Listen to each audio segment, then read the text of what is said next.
याद करते हुए दिल भर आता है।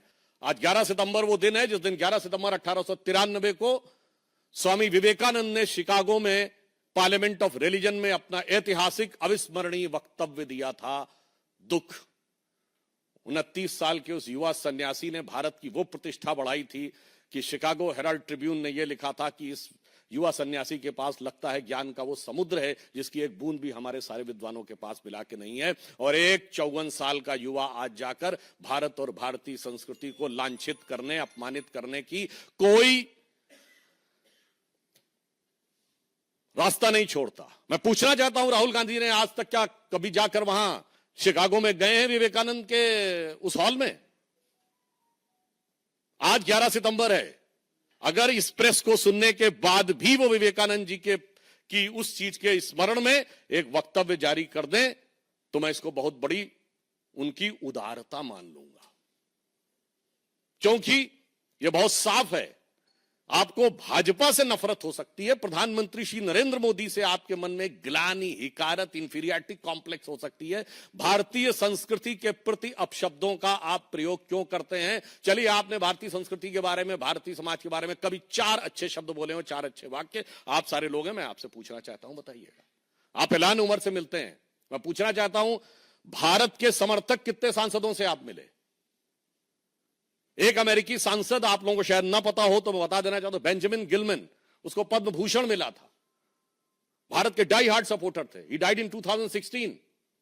आई was nobody, I met Benjamin Gilman in July 2000, August 2000, year 2000। पूछे मिले थे कब? भारत के पक्ष लेने वाले आज से 20-25 साल पहले से आपकी सरकारें थी। Gary Ackerman, Edward Royce, Frank Pallone, Joseph Crowley, कभी मिले हो इनसे? ऐलान उमर ही मिलते हैं। कभी तुलसी गेबार्ड से मिले? नहीं। इसलिए आज हम बहुत गंभीरता के साथ और बहुत दुख के साथ कहना चाहते हैं कि जो बात सैम पित्रोदा जी ने कही है, पहले तो मैं एक चीज कोट भी कर देना चाहता हूं, क्योंकि आज उन्होंने, सैम पित्रोदा जी ने कहा ना कि राहुल गांधी जी अब वो बहुत समझदार हो गए हैं और बहुत वो, क्योंकि वो इस समय अमेरिका की धरती पे हैं। तो पूर्व अमेरिकी राष्ट्रपति बैरक ओबामा ने अपनी किताब द प्रॉमिस लैंड में 2010 में भारत आए थे और राहुल गांधी जी से मुलाकात के आधार पर राहुल गांधी जी के व्यक्तित्व पर एक टिप्पणी की थी, जो मैं कोट कर रहा हूं। Rahul Gandhi has a nervous uninformed quality about him, as if he were a student who has done the course work. He is eager to impress the teacher, but deep down lacked either the aptitude or the passion of the subject. The Promised Land, written by Barack Obama, page number 601. इसके लिए जानते क्या कहा जाता है? आप लोगों में से जिन लोगों ने इंग्लिश लिटरेचर पढ़ा होगा या यूरोपियन हिस्ट्री पढ़ी होगी, तो उसमें एक फ्रेज है, एक किंग जेम्स फर्स्ट होता था, जिसके सारे दरबारी उसको बहुत बुद्धिमान मानते थे और बाहर वाले समझते थे हमेशा कुछ ना कुछ जरूर करता है। तो इसको शब्दशः ना लिया जाए। एक कहावत थी, kings James the first was the wisest fool in क्रिश्चियनडम।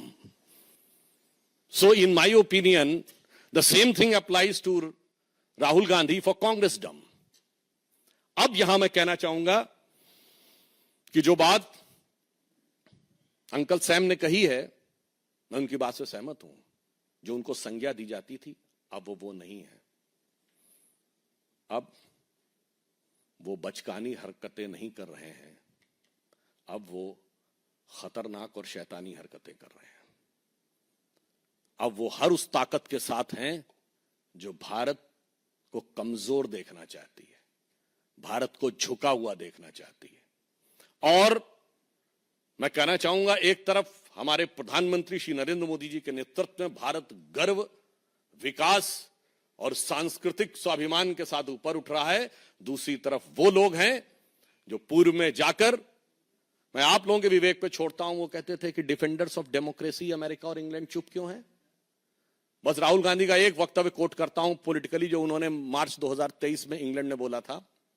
जब उनसे पूछा गया था मुस्लिम लीग से आपका गठबंधन है, Muslim League is absolutely secular, I am having no problem about it, and BJP is communal. तो मुझे लगता है हर चीज का आदर्श विदेशों में ढूंढने वाले लोग हमेशा विदेश से ही अपनी प्रेरणा लेने वाले लोग आज विदेश में ही जाकर भारत के विरुद्ध दुष्प्रचार कर रहे हैं। यह दुखद है, निंदनीय है, भर्त्सना योग्य है। और उन्हें यदि लगता है कि विदेश में के पास कोई ताकत है, तो मैं कहना चाहूंगा वो दिन गए जब विदेश भारत को प्रभावित कर लिया करता था। आपको लगता होगा विदेश का प्रभाव, तो एक पंक्ति में कहते हुए अपना विषय समाप्त करना चाहूंगा। इन सारे लोगों के लिए जो आज भी अपना सोर्स ऑफ इंस्पिरेशन अब्रॉड से ढूंढते हैं कि अपने वतन पर सदियों तक है रही हुकूमत गैरों की, अपने वतन पर सदियों तक है रही हुकूमत गैरों की, लेकिन कुछ चेहरों पर अब तक धूल है उनके पैरों की।